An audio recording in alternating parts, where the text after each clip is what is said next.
Beberapa tahun belakangan menuju 2024, salah satu teman-teman yang dikenal sebagai penggiat demokrasi dan kepemiluan, itu dihadang program mereka oleh Badan Intelijen Negara. Bukankah pertemuan presiden dengan pemerintahan Jepang kemarin menjelaskan 100% bahwa PSN ini bukan soal kita rakyat Indonesia, tapi soal pebisnis Indonesia dengan pebisnis asing.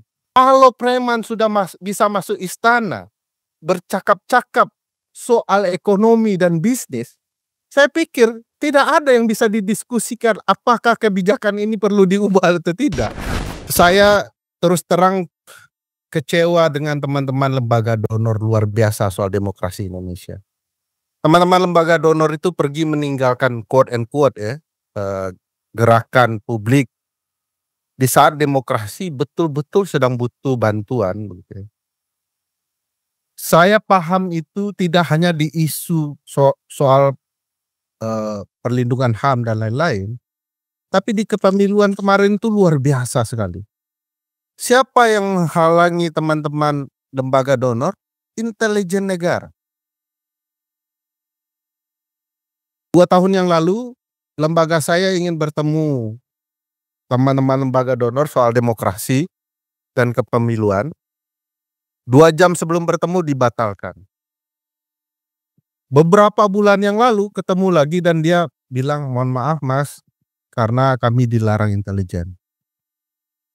Beberapa tahun belakangan menuju 2024, salah satu teman-teman yang dikenal sebagai penggiat demokrasi dan kepemiluan, itu dihadang program mereka oleh Badan Intelijen Negara.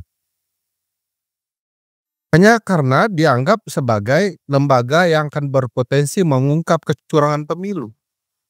Saya heran kenapa ditinggalkan padahal itu sedang butuh-butuhnya. Ya.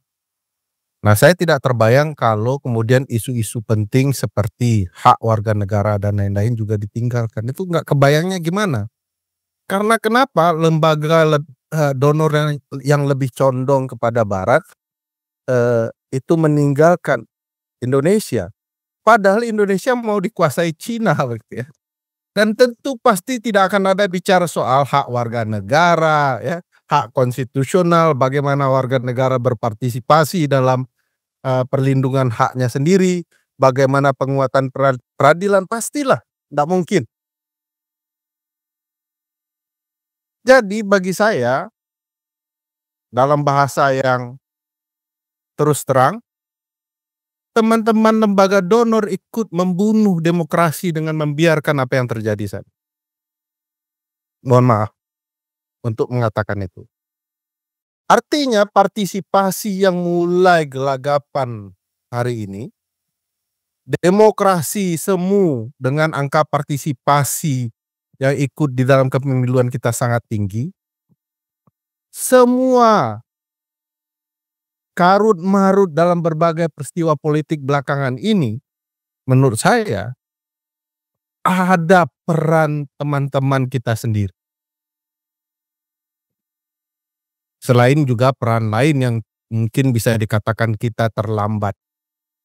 Misalnya, kita sudah sadar dari 2019 ketika demokrasi dikorupsi, bahwa ruang media sosial adalah kekuatan untuk menyalurkan aspirasi dan partisipasi. Karena begitu berhasil di media sosial, teman-teman muda itu berkomunikasi di video game gitu ya, dan kemudian publik turun sangat luar biasa. Masyarakat sipil sudah harus sadar ada gelombang pergerakan yang berbeda dan mereka harus berbeda. Saya tuh tidak yakin Wahyudi Ja'far mampu bermain TikTok. Karena kelemahan yang sama juga saya alami. Padahal di TikTok 50% generasi baru yang akan menentukan pilihannya dalam pemilu ada di sana. Kita itu tidak merekayasa gerakan ya, untuk memastikan kita masuk ke ruang itu. Berapa banyak sih teman-teman pergerakan IG-nya berjalan dengan baik? Paling juga metodenya itu saja. Lebih sedikit lagi, di TikTok untuk pendidikan. Ibu dan bapak mertua kita menyebarkan informasi video di TikTok di grup keluarga. Yang maknanya, jangankan generasi muda, old school soldier pun pakai TikTok. Dan mereka belum tentu paham apa yang sedang terjadi. Dan kita ikut membiarkan distribusi informasi yang kacau dan gila-gilaan di ruang media sosial yang bernama TikTok tanpa pembelaan. Saya Zainal Arifin Mukhtar, Bivitri, dan Dilaksono sudah pernah masuk ke TikTok karena seluruh dukungan terhadap kampanye kami soal pemilu dan kepemiluan itu kayaknya dapat dukungan yang cukup maksimal di IG, di X, di YouTube. Tapi begitu masuk TikTok, itu adalah bunuh diri politik yang kami lakukan. Habis di sana. Tidak berubah, diajak diskusi baik-baik, tidak bisa baik-baik. Dan itu karena kita baru masuk ketika kekacauan sudah dimulai. 2029 adalah batas target penting ya, untuk kemudian mengubah arah gerakan termasuk di advokasi soal partisipasi dan lain-lain, kebebasan berekspresi dan lain-lain. Karena kalau kita gagal 2029 saya tidak terbayang ya, kita sedang masuk ke fase seperti apa. Ya. Pasca saya tidak tahu apakah Prabowo akan lanjut atau tidak, tapi kalaupun tidak lanjut sudah ada yang menunggu. Karena yang menunggu bukan lagi Garuda biru tapi tas tote bag biru bertulisan wakil presiden begitu ya. Dan itu menurut saya jauh lebih berbahaya karena bapaknya tidak tahu malu apalagi anaknya. Nah, apakah ini potensi akan dibubarkan, disalahkan Elsam? Saya ingin mengatakan untuk PSN, seluruh kebijakan dan tindakan apapun, kalau merugikan publik sudah pasti bisa diubah. Cuman mau tidak. Bukankah pertemuan presiden dengan pemerintahan Jepang kemarin menjelaskan 100% bahwa PSN ini bukan soal kita rakyat Indonesia, tapi soal pebisnis Indonesia dengan pebisnis asing. Kalau preman sudah bisa masuk istana, bercakap-cakap soal ekonomi dan bisnis, saya pikir tidak ada yang bisa didiskusikan apakah kebijakan ini perlu diubah atau tidak. Wong preman duduk di istana. Siapa premannya? Tolong tanya Wahyudi Ja'far. Saya tidak sanggup. Suatu waktu teman-teman bertanya, kenapa Anda ngoreksi demokrasi yang ada di Jakarta, Pulau Jawa, dan Sumatera? Kenapa tidak Kalimantan? Jawab sederhana, saya takut. Kalau kemudian ada calon tertentu yang bicara tidak menyukai rakyat dan program partisipasi publik, teman-teman Wahli salah satunya, jarinya dipotong, saya takut. Kalau ada pengacara yang berupaya memperbaiki demokrasi di Kalimantan, nyawanya hilang dan tidak diketahui dibunuh karena apa, ya sudah pasti saya takut. Tapi ketakutan ini bisa menjadi keberanian kalau kita betul-betul bersama menggunakan hak partisipasi kita dalam berbagai hal, termasuk PSN. Kalau PSN di Jawa saja tidak bisa kita perbaiki, apalagi PSN di desa-desa, daerah-daerah. Sudah pasti tidak akan bisa kita lindungi hak rakyat.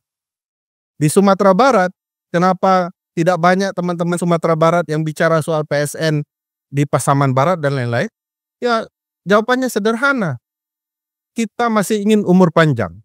Ingin ulang tahun seperti Zainal Arifin Mukhtar. Jadi ini perlu kekuatan bersama, kesadaran bersama. Teman-teman lembaga donor juga harus berpikir jangan kemudian meninggalkan. Once kalau ini betul-betul berantakan, memperbaikinya akan lama. Dan itu juga beban bersama. Jadi mudah-mudahan soal partisipasi dan segala macamnya saya yakin kaitannya akan sangat politis dan politik itu sangat menentukan. Sayang kita takut bicara politik dan berdekatan dengan dunia politik. Seolah-olah politik itu selalu akan bicara soal bagaimana mempolitisi orang. Padahal politik itu juga bicara soal perlindungan dan perjuangan hak kita. Nah, itu yang mungkin perlu disadari. Tapi saya sudah mulai tahu ketika saya ikut memperjuangkan teman-teman Partai Hijau, ini saya mohon maaf terlebih dahulu, ini teman-teman saya juga, kalau ini ada nuansa kritik dan terlalu pedas, mohon dimaklumi. Tapi saya mulai sadar ketika Partai Hijau teman-teman hidup untuk memperjuangkan partisipasi publik soal lingkungan hidup dan hak-hak publik soal lingkungan hidup, gagal menjadi partai sebenarnya. Kayaknya teman-teman aktivis itu paham berorganisasi baik di dunia aktivisme, begitu masuk dunia politik sampai sekarang Partai Hijau tidak pernah bisa berbadan hukum. Jadi aneh juga, publik yang bicara soal hak-hak publik berpartai tapi tidak bisa betul-betul berpartai. Padahal ini sangat penting untuk memastikan hak-hak konstitusional kita betul-betul dijalankan. Saya bukan pembela Partai Hijau ya, tapi saya mau katakan kalau publik perlu berpolitik, kalau tidak kita haknya akan dimakan oleh para politisi. Sekian. Oh, jadi ada cerita nih gara-gara Yudi memancing, rasakan saya tambah waktu saya. Kemarin ada yang mengusulkan agar Parcok di bawah TNI. Saya tidak setuju. Kalau di bawah TNI kita hanya mengubah nama partai. Partai Coklat menjadi Partai Ijo, Parijo. Jadi apalagi kalau memindahkan sekedar ke Mendagri, itu hanya menambah pangkat baru polisi yang sudah jadi sipil agar kemudian TNI polisi di bawahnya. Harus ada mekanisme. Saya pikir polisi harus dipecah dua. Polisi pusat dan polisi daerah. Kenapa dipecah dua? Supaya mereka saling ngawasi. Nah, kalau polisi pusat melakukan kejahatan di daerah dan pasti di daerah, maka polisi daerah bisa nangkap. Kalau polisi daerah melakukan kejahatan, sudah pasti polisi pusat akan bertindak. Tapi kalau mereka satu jalur yang sama, garis komando, pastilah kejahatan itu semua akan ada sponsornya. Sekian, terima kasih.